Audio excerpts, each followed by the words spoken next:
Okay, so I'm going to be completely honest. I am stealing this video idea from Funky Diabetic, so thank you, Funky, for this idea.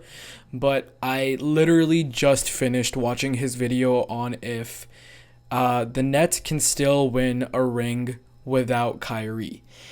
And to this question, I gotta say, hell no. I do not think that the Nets can win without Kyrie Irving.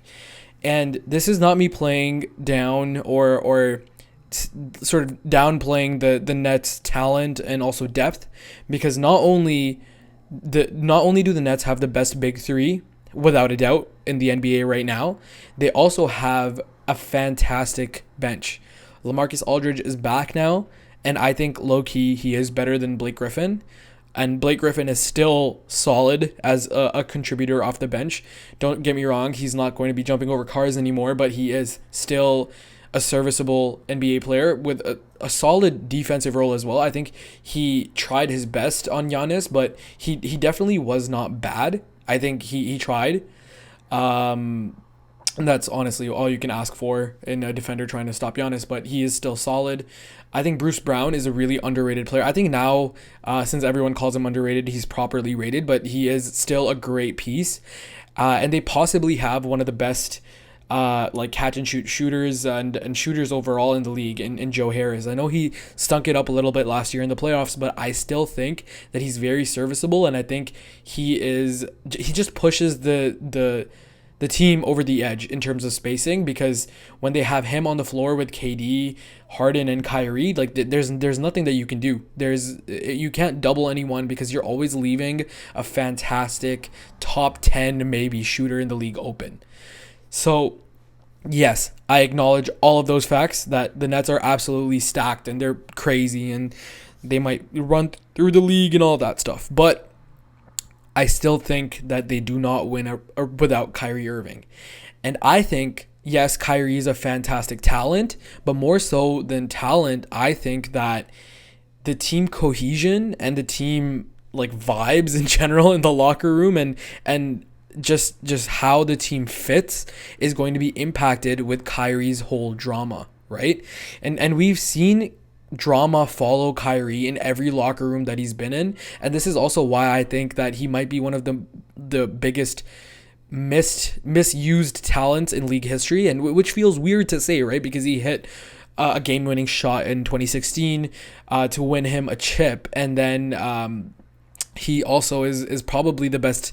He probably has the best handles of all time, right? He has the ball on a string, which it feels weird to say that he might be misusing his talent, but really drama has followed him in every single locker room that he's been in, and I think more so than missing his talent, what the Nets really need is a great locker room, and we've never known KD, which is their best player by a mile. I don't care whatever, like I don't agree with the Harden stands that say that Harden's the best player. He's great. He's probably top 5 in the league, but he's not better than KD right now. KD, we've never known him to be a vocal leader, right? And I just don't think that there can be all this drama around Kyrie and that locker room can still be 100% okay. And then despite that, like the secondary thing, which is also, it's more like a 1A 1B situation, is Kyrie's obviously missing home games. That's half the games that you're going to play, so you're playing half your games without your third best player.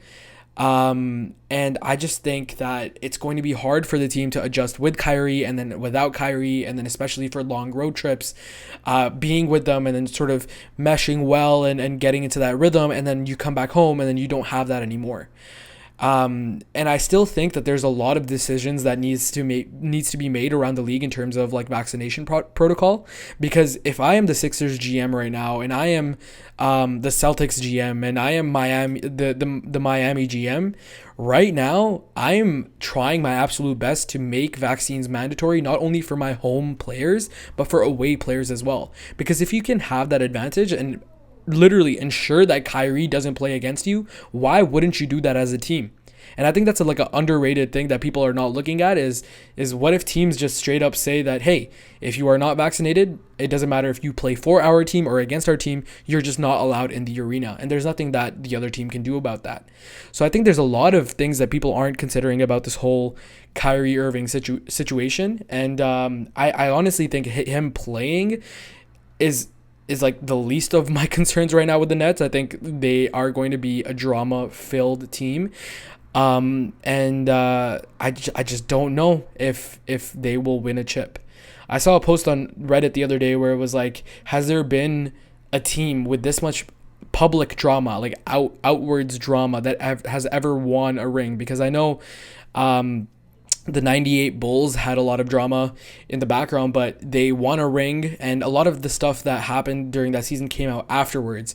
Same thing with the 2002 Lakers, where they had a lot of dysfunction between Kobe and Shaq, but when Shaq requested a trade, a lot of people were still shocked about it, and a lot of people were surprised that it came to be, and a lot of the things started leaking from there on. And I don't think there's ever been a team in the history of the NBA that has won with so much dysfunction in the public view from day one.